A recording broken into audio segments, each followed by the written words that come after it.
We'll just get started. Welcome, everyone, to the Massachusetts Alliance for 21st Century Disability Policies large group meeting. Today's presentation will focus on needs assessments. It's the foundation for identifying appropriate services. At the end of the presentation, we'll stop the recording, and then we'll just spend some time in conversation.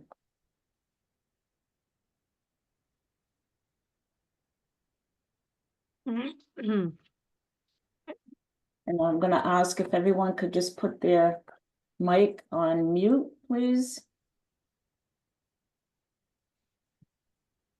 So who is MA21, the Massachusetts Alliance for 21st Century Disability Policy, which is called MA21, was formed in 2007 to protect the rights of people with disabilities to self-direct, and through its efforts helped pass the Real Lives Law in 2014. MA21 is a partnership of self-advocates, family members, other stakeholders, and disability advocacy organizations, including those that are listed here on this slide.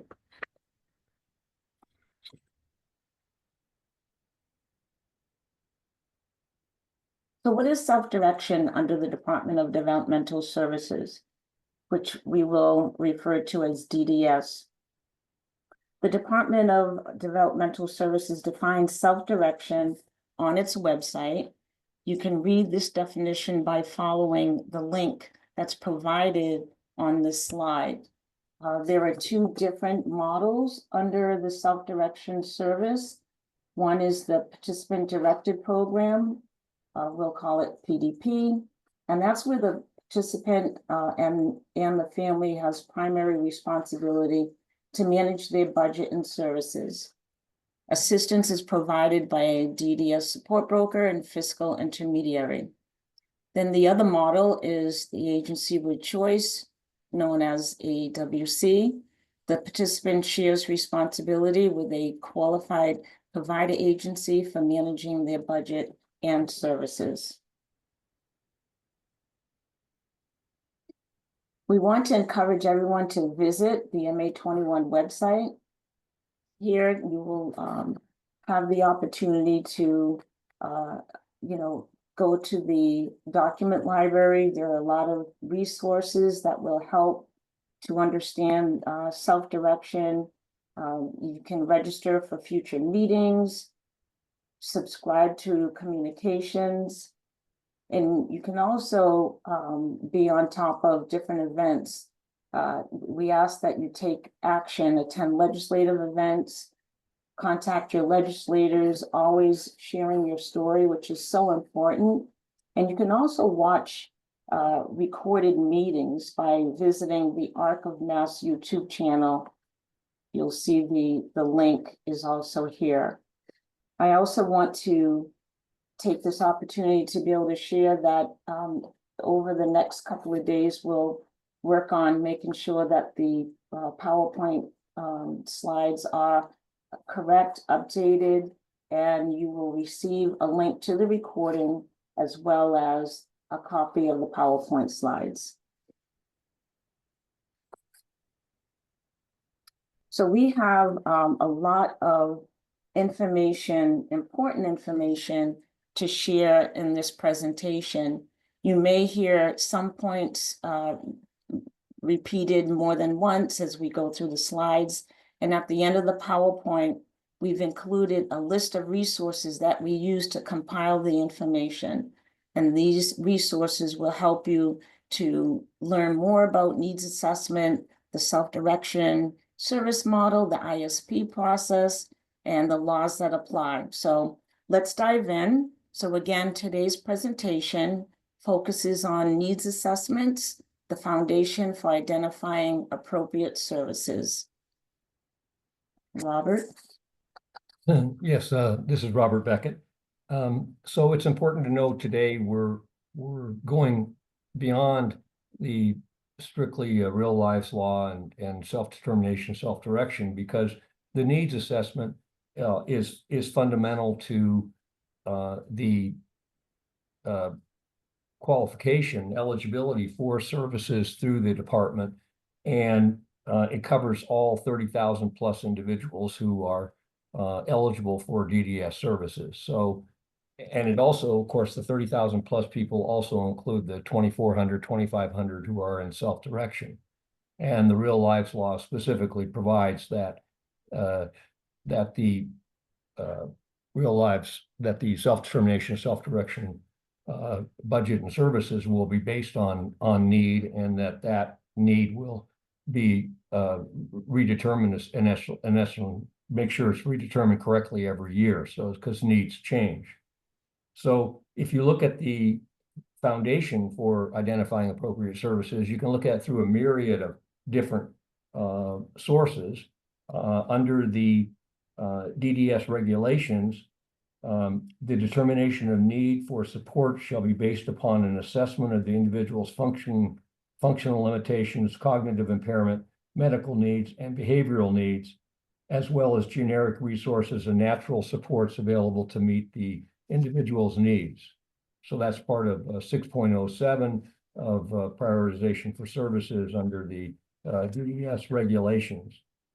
And if you look at the Medicaid law, which certainly affects many people in the DDS system, fundamental to the Medicaid law is that in terms of long-term care services, is that the need is at the top of the list. What's the need for the service? And as I said, the Real Lives Law also is based on self-determination based on annual assessment of needs. Why are needs important? Why is this important? And why is there some desire to have needs to some extent standardized?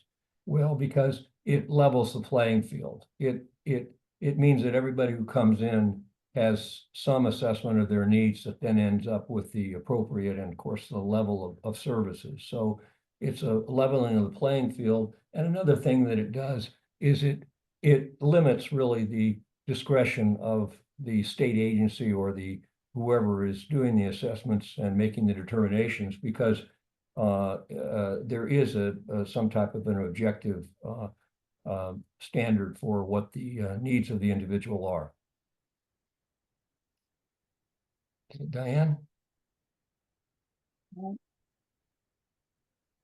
So information provided on this slide and slides 7 through 14 is derived from the supports intensity scale adult version known as CIS-A 2023, which is an assessment tool developed by the American Association on Intellectual and Developmental Disabilities, known as AAIDD, so many acronyms.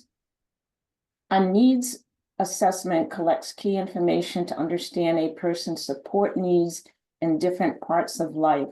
And some of these areas include home and community living, learning, work, social activities, advocacy, and any special medical or behavioral support.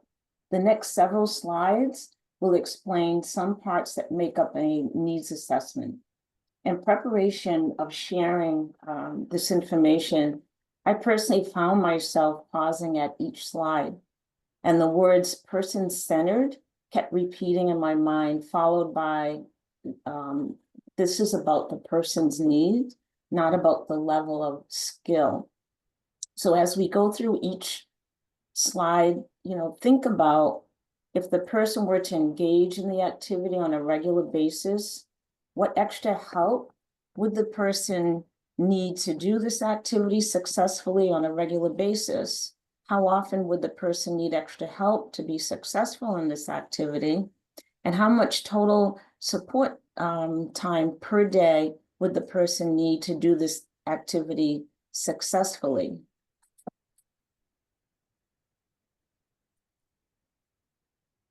Get this right, yeah? Oh my goodness. Sorry.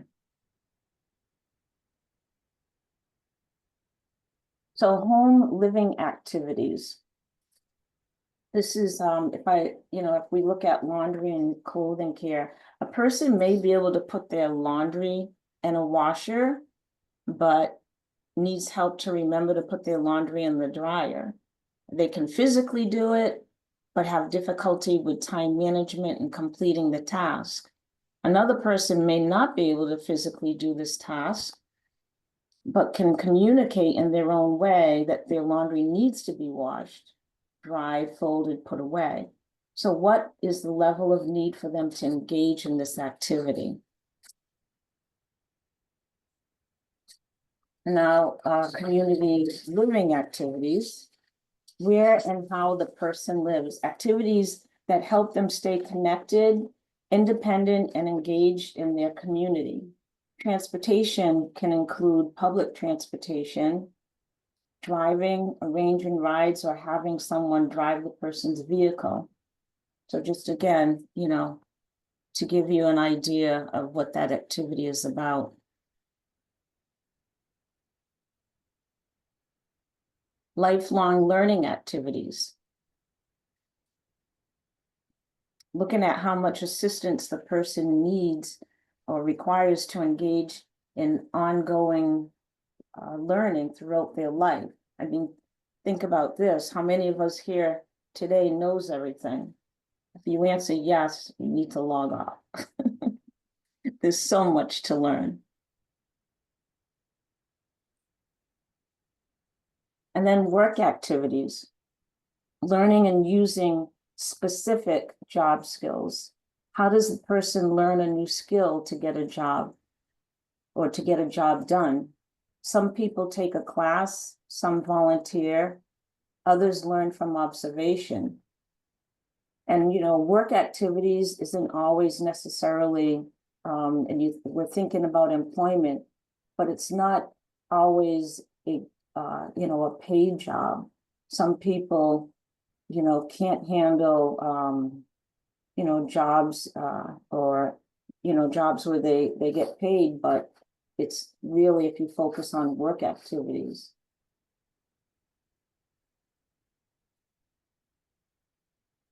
And social activities. It's engaging with others, making and keeping friends. Does the person need support with using technology to communicate? Does the person speak verbally yet need support with feeling comfortable to engage in conversations? Or maybe the person is so outgoing that they need help with allowing others to speak.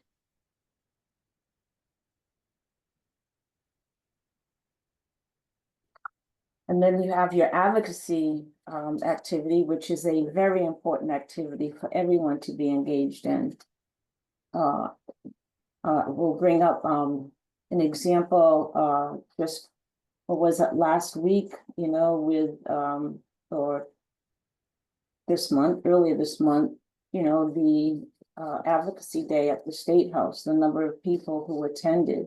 It's helping people with disabilities to advocate for themselves, for others, being connected to a self-advocacy group. The group that came to my mind in preparation of today was Mass Advocates Standing Strong. That's one particular support organization. And then there's the exceptional medical support needs. This is a pretty, you know, this is very clear. Just want to pause on this this slide.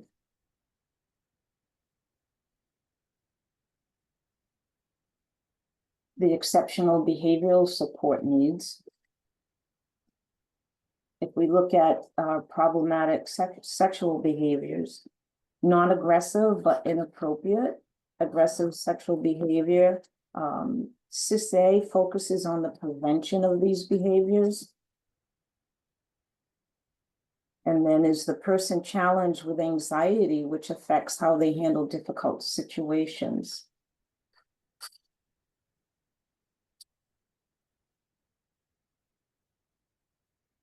Hey, Diane, could you go back to the last slide, slide 14?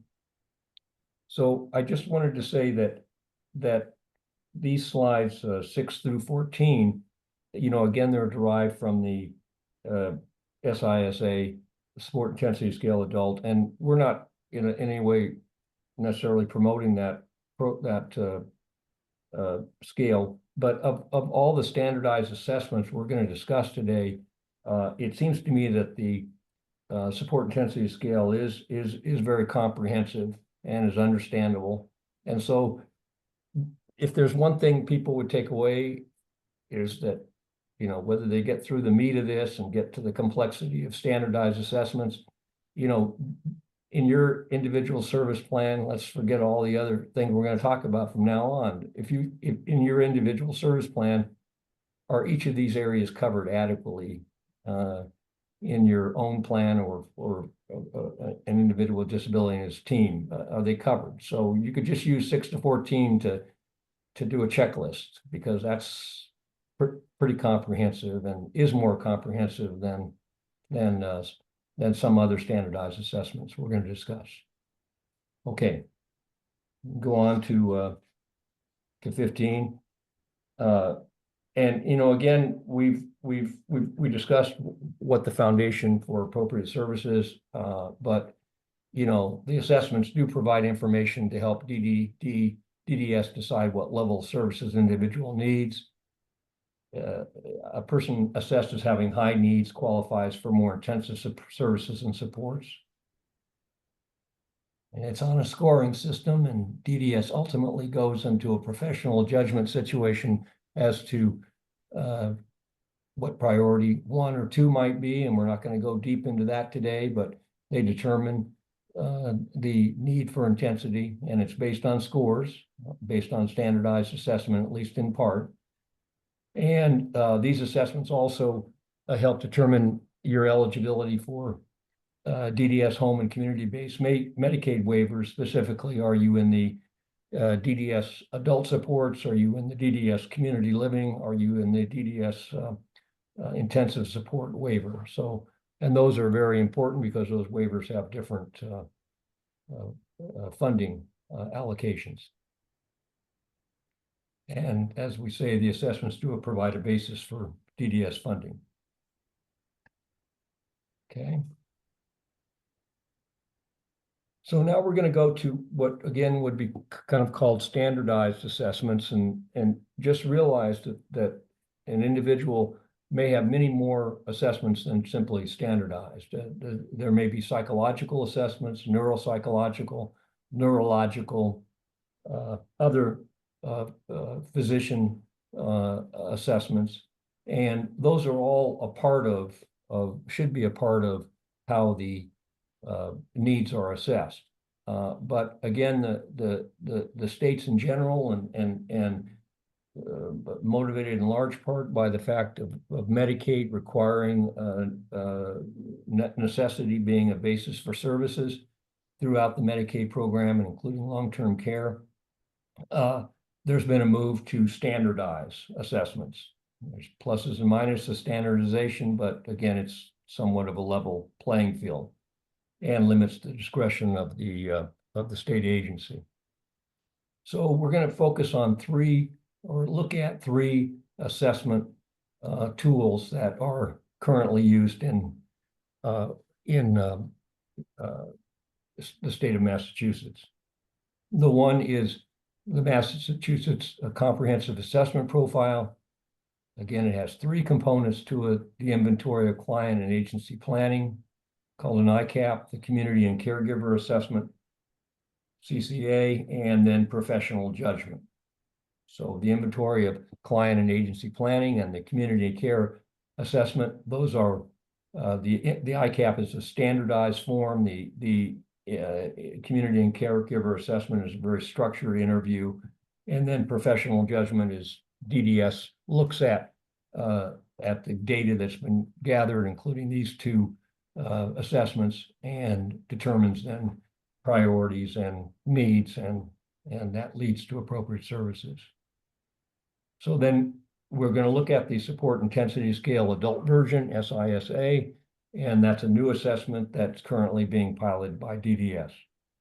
So in contrast to the SIA, the Massachusetts Comprehensive Assessment Profile is now the sole assessment tool that must be utilized by any individual who is applying for eligibility for or going to receive services through DDS. And then the third one is a community day assessment tool. Now, this is a much more limited tool, and this is only useful for people who have participated in community-based day supports, because the way in which the needs are assessed for community-based day supports programs are that the provider does a community day assessment tool, and that then determines basically the level of services. Okay, go on.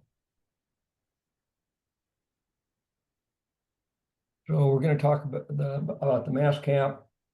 And again, this is required for eligibility determinations.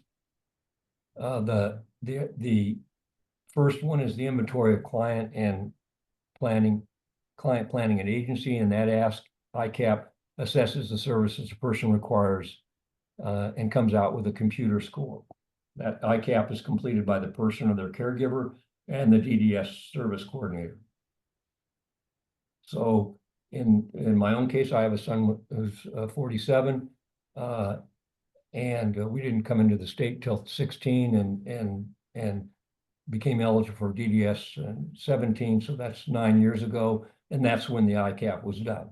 So that, and the ICAP in this case, in our case, has never been changed. So whatever the needs assessment that's been done, it's based on that ICAP of 8 years ago. Then there's the community and caregiver assessment. That's a structured interview with the person or the person's primary caregiver to give information on the level of care. It doesn't have a score, but it results in being used under the profile report and then used in the professional judgment. So the DDS staff considers this information, including the ICAP and CCA, and they determine the level of supports. You have the right, according to DDS, you have the right to receive your ICAP score and CCA. DDS states it this way: the ICAP summary report can be shared with the individual court-appointed guardian upon request. The CCA tool form and summary report, the MASCAP profile, can be shared with the individual guardian upon request. The CCA template, a blank copy of the CCA tool, is available on DDS website. So for people who are where the individual with impairments, disabilities, or the family that's assisting them, if you're receiving DDS services, you have a MASCAP, and it may be this year you have it, or it could be 10 years ago or whatever, but it exists and it's in the file. And if it's never been changed, then it remains a foundation for needs. The regulations and the policies say that if needs change, then the MASCAP will be done again, and that has to be requested. The request to change it, and that's the same as it is in the adult waivers for DDS have told Center for Medicare and Medicaid Study, or anyway, CMS, they've told the federal government that if needs change, then the MASCAP will be performed again. Okay. So we're just going to give you, because many of you, if you dig in your file, you know, or want to know what an ICAP looks like, we're just going to give you a couple of pages of it.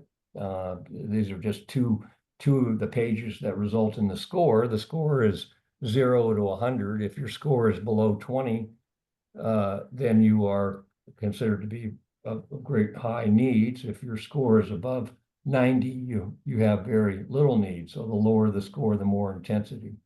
And so this is the first page of the scoring sheet. You can kind of just look at it, gives overall age equivalent on this one, and tells you where the scoring ended up for this particular individual. You go to the second page, and this is a very important page. If you go back to the first page, if you look at the first page, let's go back to the first, you're going to see age equivalent there, and those are significant ages. I mean, they're not 15-year-olds, they're, whatever that means, whatever age equivalent ends up meaning in a score. But then you look at the second page, let's look at it. And the second page is, if you look at what are the behaviors, well, you've got a series of not a problem.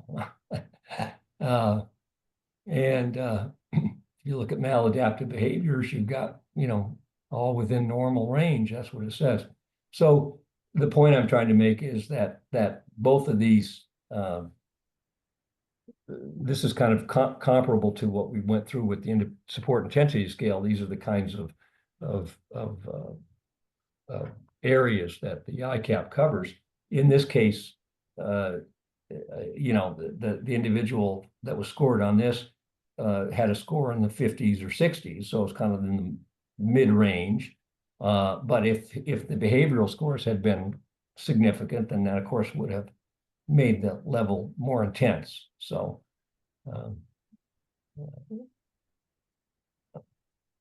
so that's an example of the ICAP score. And again, anybody who has become eligible for DDS services has an ICAP.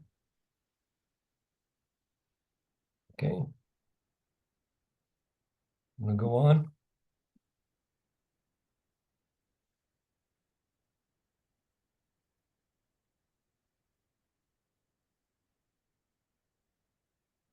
And I think I mentioned, that's the last thing I'll say on the ICAP, just so you know, it's a scoring of 1 to 100.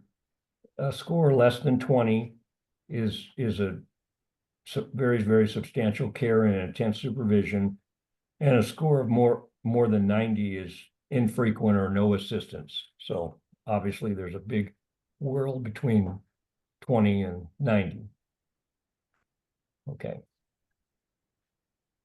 Okay, then we're going to go into the support intensity scale, and we covered that a little bit. Again, it's a pilot. Now, the pilot was started in essentially July of 2023, so a year and a half ago. And it was the original pilot was focused on people in self-direction participating in it. So there were to be 500 assessments. Those were supposed to have been done by June 30th of 2024. We're now DDS is now hoping to get them done, the 500, get them done by June 30th of 2025. It is in the pilot phase, so the DDS has stated, at least verbally, I don't know if this is in writing, but the results cannot be used to reduce current services, but the comprehensive information it provides may be used to request more services. And the reason for that is it's an assessment, whether it's a formal part of the individual service plan or person-centered plan process, it remains an assessment, and it's a valid assessment, and so it can be used if it's helpful in requesting more services. The SISA takes about 3 to 4 hours to complete and must be done by a trained assessor. The original batch of support intensity scales were done by assessors that were employees or independent contractors with the American Association. Now moving more towards trained assessors at the DDS level, and they've trained quite a few assessors now to do that. The intent is that ultimately the SISA will take the place of at least most of the mass cap in terms of taking place of the ICAP and the community care and assessment tool. So that's apparently is the plan. And as part of that plan, I mentioned to you that they started in July 1st of 2023 with DDS trying to move forward on 500 assessments of individuals in the self-determination program. They needed that 500 assessments in order to make sure that they were scoring it correctly in terms of what a budget might be in self-direction. But having said that, in this fiscal year, starting in July 1st of 2024, the department decided to do another 500 assessments, and that's throughout the general population, so the 30,000 plus, and not including people in self-determination, but the 30,000 plus that are in the traditional system. And they're getting that so they have more, so that there's more information on how to make sure the use of the SIS to determine budgets is standardized and is somewhat correct. What we'd say about the SISA is if you want to know more about it, you can talk to your service coordinator. Definitely go to this link. This link has just been updated in the last couple of weeks. And what this link is telling you is that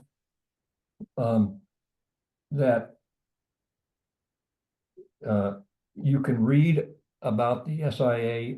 There's a questions and answer section, and there's also a video.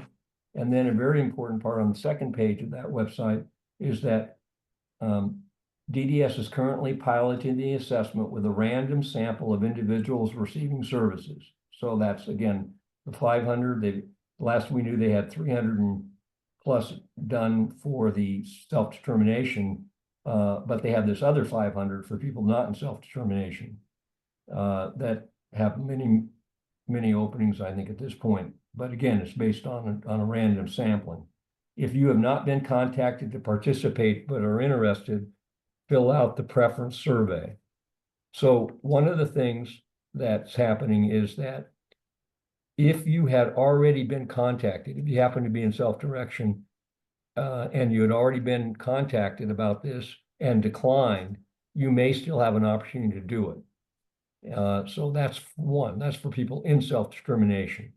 And if you have not been contacted for either one of the 500 for self-direction or for the 500 for the general population, if you've not been contacted but you're interested, there is a form you can fill out to be on a waiting list, in essence. So it may be that regardless of how far you go into it, how deep you go into the subject today, is that you might take the time or want to take the time to do this comprehensive assessment, and you might have the opportunity to do it sooner than later. Okay. The next. All right, hold on. This is the slide 21. Okay, now this I'm not going to spend a lot of time on this. This is a very this is a narrow group. Okay, so this is the people who are in the community-based day services, CBDS, may,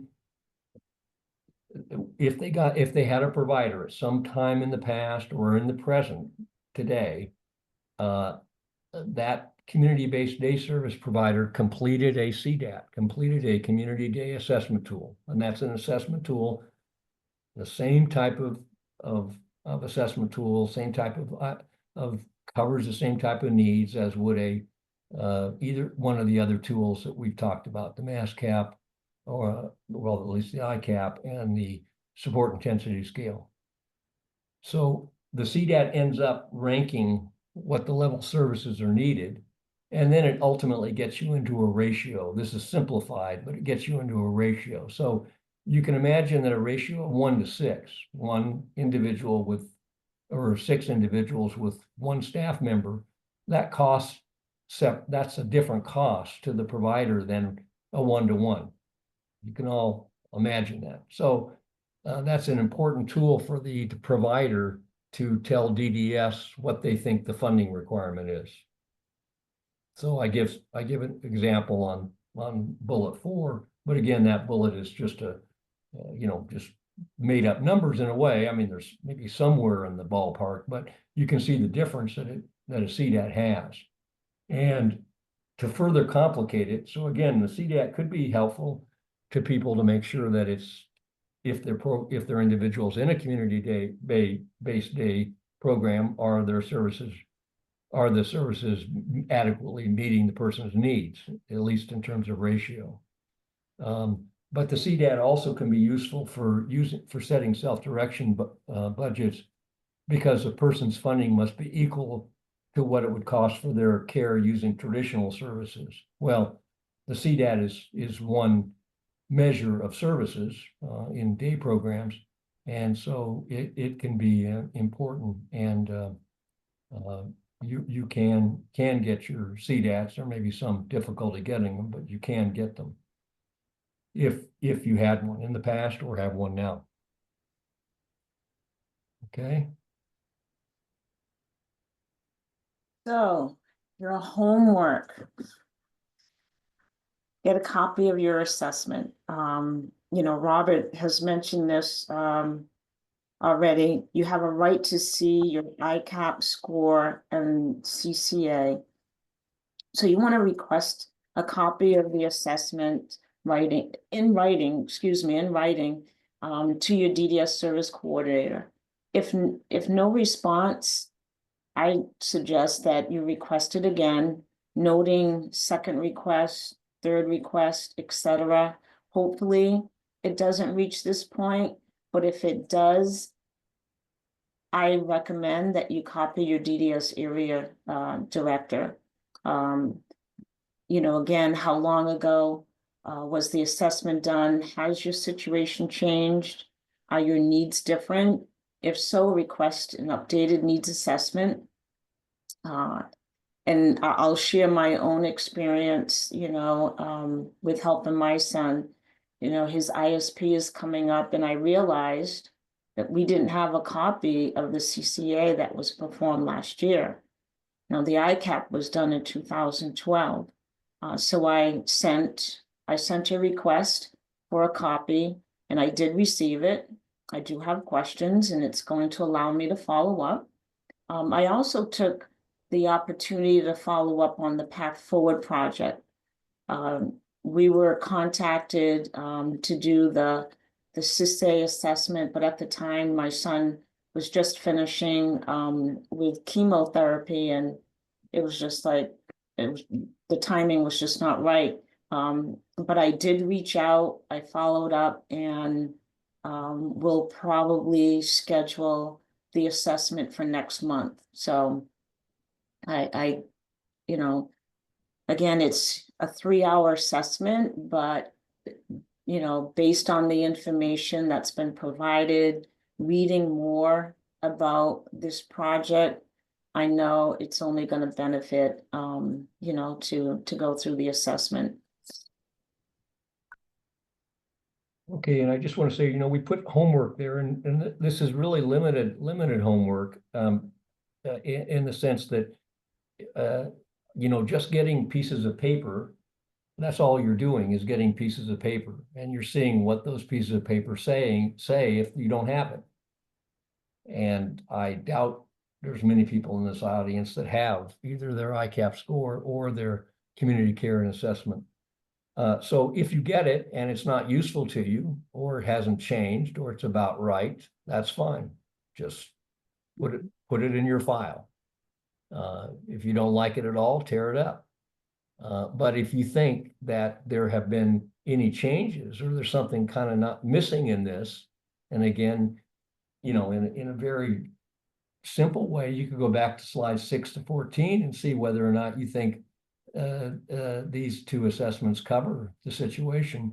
Then it could be useful to you, because you could say, I really want to have a mass cap done again. I want it done again. I want to see where we are today. So when we say homework, it's very limited homework, other than just requesting it if you want to. to give you a good understanding of what your current needs assessment is, because that's what it is. It's either a MASCAP done this year or a MASCAP done 10 years ago, but it's whatever the most recent one is. That's what the needs are based on. Okay. So the needs included in the individual support plan, DDS funding is based on need. So whatever assessment tool is used, your needs should be included as part of your individual support plan. The ISP is an important document. I've talked with a number of people, a number of families, and they didn't realize just how important this document is. So the ISP should accurately describe you, the person receiving services, your vision, how you want to live your life, what makes you happy or unhappy, opportunities for you to have a meaningful life. The ARC of Massachusetts recently, offered a webinar on the ISP process, which can be found on their YouTube channel. So I encourage you to look into that if you're interested in understanding the ISP process more clearly. And when the ISP contains information on specific needs, it leads to appropriate services. So review the assessments to identify if there are needs not addressed in the ISP.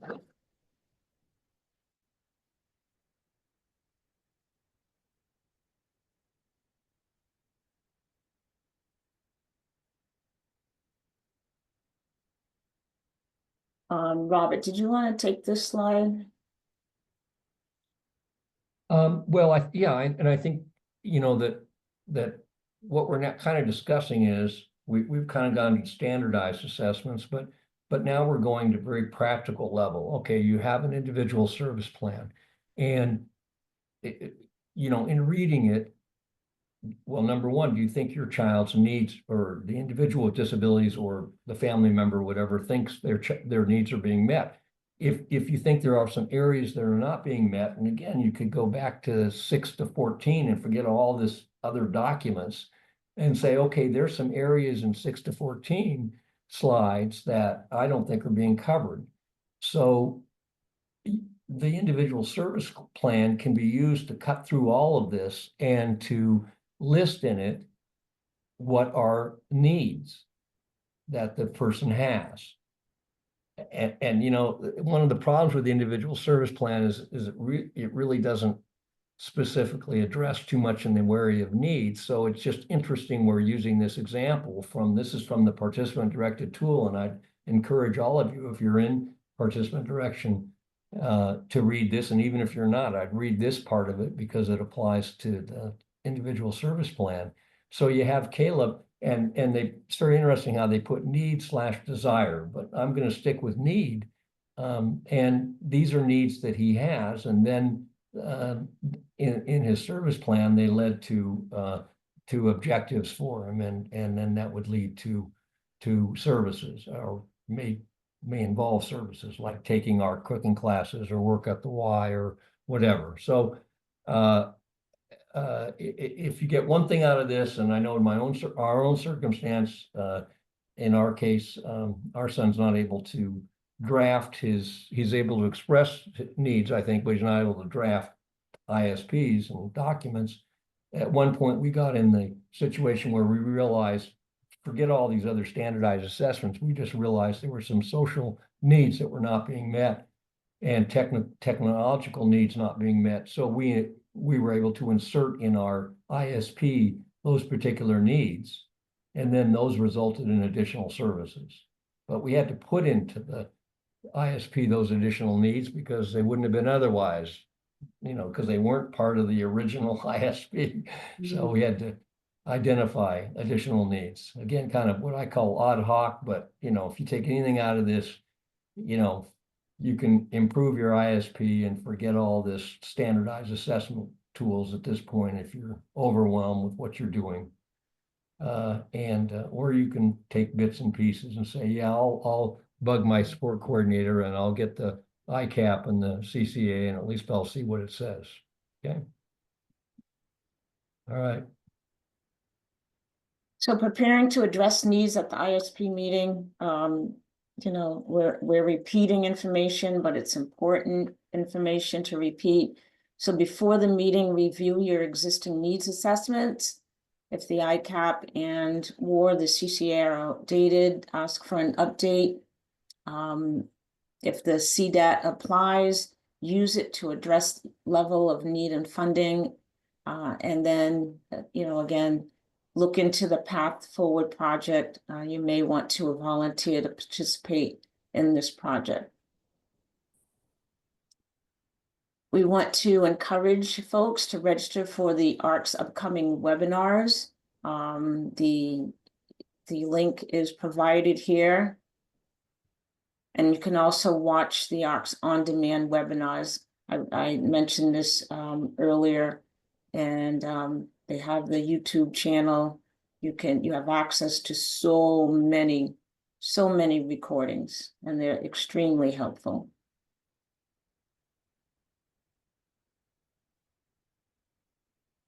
The next MA21 Alliance meeting is Tuesday, May 20th at 1:30 p.m. All of our meetings are scheduled.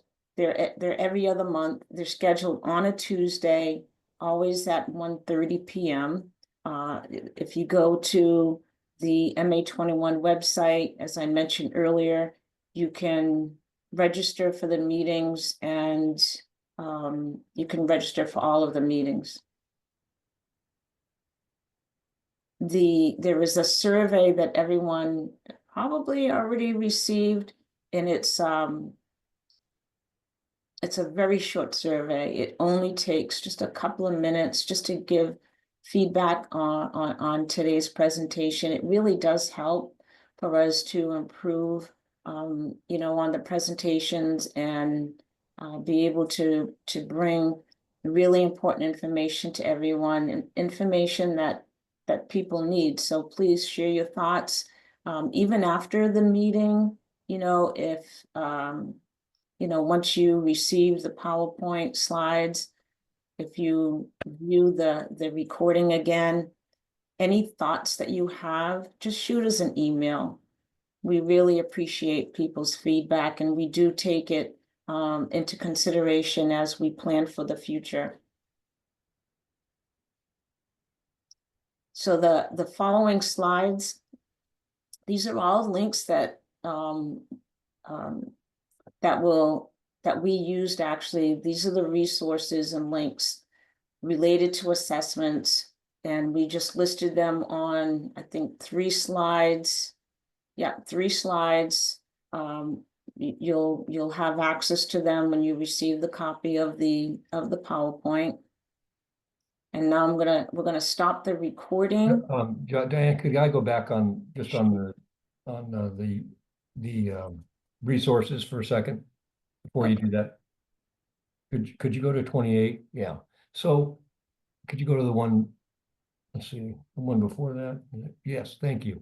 So you know, again, this may only be speaking to 1 out of 10 people on this, but this was put together for people that wanted to dig a little deeper. And you know, I tried to provide citations that you wouldn't have to, you know, comb through documents. So, you know, I do think in just in terms of foundation for the needs assessment, that 115 CMR, the regulations, and that's 6.22 and 6.24 are interesting to read. And certainly the real lives law says that persons receive funding based on need and equivalent costs of traditional services. So I think those are the sites to the real lives law, if somebody wants to dig into it. Disability Law Center, tremendous content in terms of their documents relative to many generic services and specific DDS services. And so I think their document, if you read just one document, that's worthwhile to read in pretty good language, very short. And the participant directed toolbox, I think, is a very fine, remains a fine tool box that was developed by DDS. And I think it's a good good publication. Then going to the next slide, you know, the adult waivers are a complex and you're not expected to get into it, but how important are the adult supports waivers, community living waiver and intensive supports? Many people don't know what waiver they're in. And one of the critical things is that the adult support waivers just went from a maximum of $40,000 funding to $60,000 in August of 2024. Community living waiver went from $70,000 to $100,000 in August of 2024 as to the maximum amount of services provided under it. And the intensive support waiver has not had a maximum. So that's an important document to know where your needs have ended you up if you've gotten to the adult waivers. And, I'll stop there, but the rest of this has more information on MASCAP, SISA, and the way in which the ICAP has been prevented in other states. And I think if people are interested in the ICAP, because we don't have, these states explain it, in my mind, better than they're kind of training sessions and sort of explain how they're applied in these 3 different states. And so they're kind of more informative. And then the last slide is for really people that are, policy wonks, I suppose, but and this is from Ed Underwood, doing tremendous work on public records requests, but you can get information on the CDAT if you're interested in it and if it applies to you. Okay, thank you. Robert, I'm going to take advantage of this opportunity to be able to share with everyone that, we work really hard to bring this information together. And that's because the information that we present on, it's not in one place.